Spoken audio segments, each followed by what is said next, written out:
Welcome back to In Your Neighborhood. I'm your host, Charlotte Brown, and if you're just tuning in, we've been talking with Mrs. and Dr. Cahoon today all about remembering the General, and that being the Port Arthur General Hospital. Just before the break, I was speaking with you, Dr. Cahoon, about just the changes over the years and how a hospital needs to keep up with advancements in medicine, technology, all that stuff. I'm curious as to some of the cutting-edge treatments that were made available at the Port Arthur General during your time there, and significant things that you saw happen and change at the hospital. That'd be hard to elucidate on all of them. It was sort of a constant change, and they would change with new doctors coming too. Of course, you would see a new specialist would come, and he would have new training and new ideas and new techniques, and then the hospital would introduce new methods of investigation. I can remember when the first CAT scan came to Thunder Bay, and the first MRI, because of Senator Norman Patterson, we were one of the early hospitals in Canada to have the new form of radiation treatment, and that was a marvelous step forward. The cancer clinic here is still regarded as an outstanding clinic. Absolutely.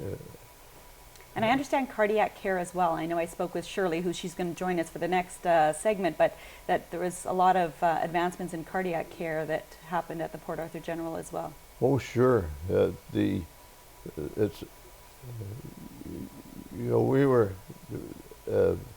were short of specialists in Thunder Bay for a long, long time.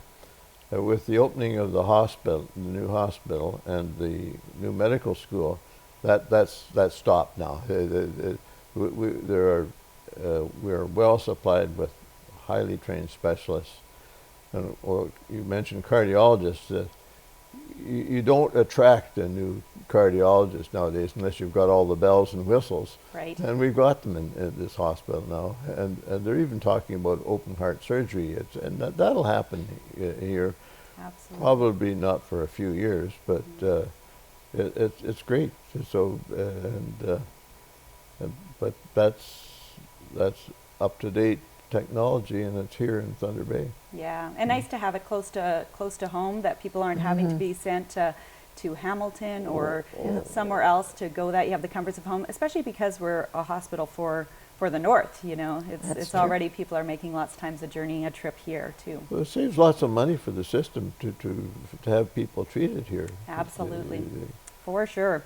And Catherine, I'm curious about with the auxiliary, you know, how did the ladies auxiliary change and grow over the years to meet the needs of the hospital and the student nurses and the nurses residents and all that stuff? Well, when you look back on the history of it, they really started out, the women were the pushers, and they were the ones that looked after the student nurses, saw that they got a residence, and had proper care.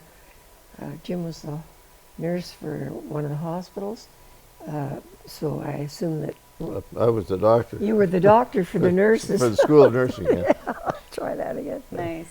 But they were well looked after as they were being trained, and so there was that aspect of it, and they were involved in everything from the food the patients were getting to the care on the floor. They were there, and then the fundraising, that was a big part of it. Absolutely, yeah. And it always is, you know. Well, there's only so much that's paid for absolutely. by the government, and there's lots that we need to do all the time so to help as a community. That's so true. Absolutely. So I'm curious as to what, why you wanted to get involved with building the monument to commemorate the Port Arthur General Hospital, and why that was important for you to become honorary chairs to do this.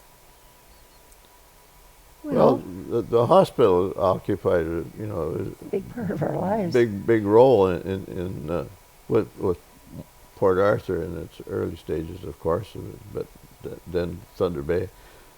But the hospital's gone now, and this is one of the few, tangible remnants of it that can remind people of a really great hospital that served the community for years. Mm-hmm.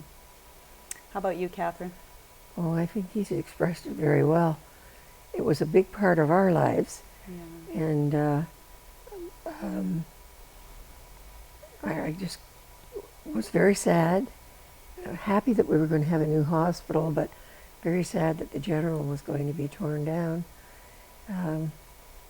It was a major part of our week. I was out there 2 or 3 times a week, depending on which position I had. What hat you were wearing that day? What hat I was wearing that day. Yeah. But then Jim was there every day.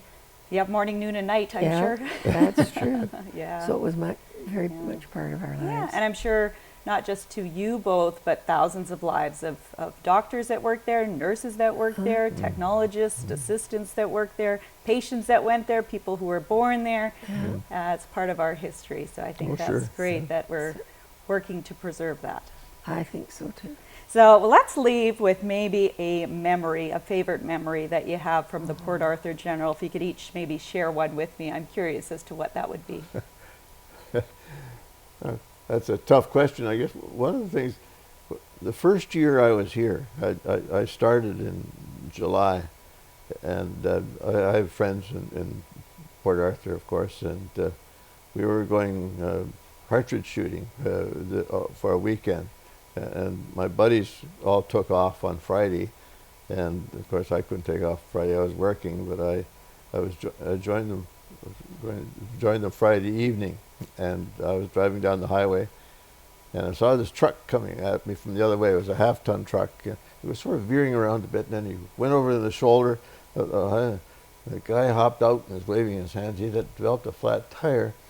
And it turns out his wife was in the car, and she was about to deliver a baby. Oh, wow. And he said, "Mike, help me out." I said, "Well, let's have a look." And he said, he was very happy to find out that I was a doctor. So, but actually, she delivered the baby, of course, wrapped the baby in my hunting jacket. Wow. And we cut the cord with his... With a hunting knife. His knife is actually a penknife, and we tied it with bits of cloth. We torn off something. Wow. So we took back to the General Hospital, and the night supervisor was there at that time. Had never met me, didn't know who I was. Oh, wow. And one, I'd only been there for a number of months, and she said, "And who are you?" I'm walking around my old clothes on, Oh, that's an carrying awesome. this Yeah, your baby. hunting clothes. And giving orders. Yeah, telling the nurses knew who I was, but she didn't. Yeah. Oh, that's So that wonderful. was quite Awesome. interesting. Mrs. Raynaud was her name. Wonderful. Well, that's a wonderful, wonderful memory. I want to thank you both, Dr. Cahoon and Mrs. Cahoon, for being on the show today and telling us stories and all the rich history of the Port Arthur General and how it's changed. Our last segment we're going to spend with Shirley King, who's Sure. the chair of Remembering the General. So I just again want to thank you for your years of service in our community.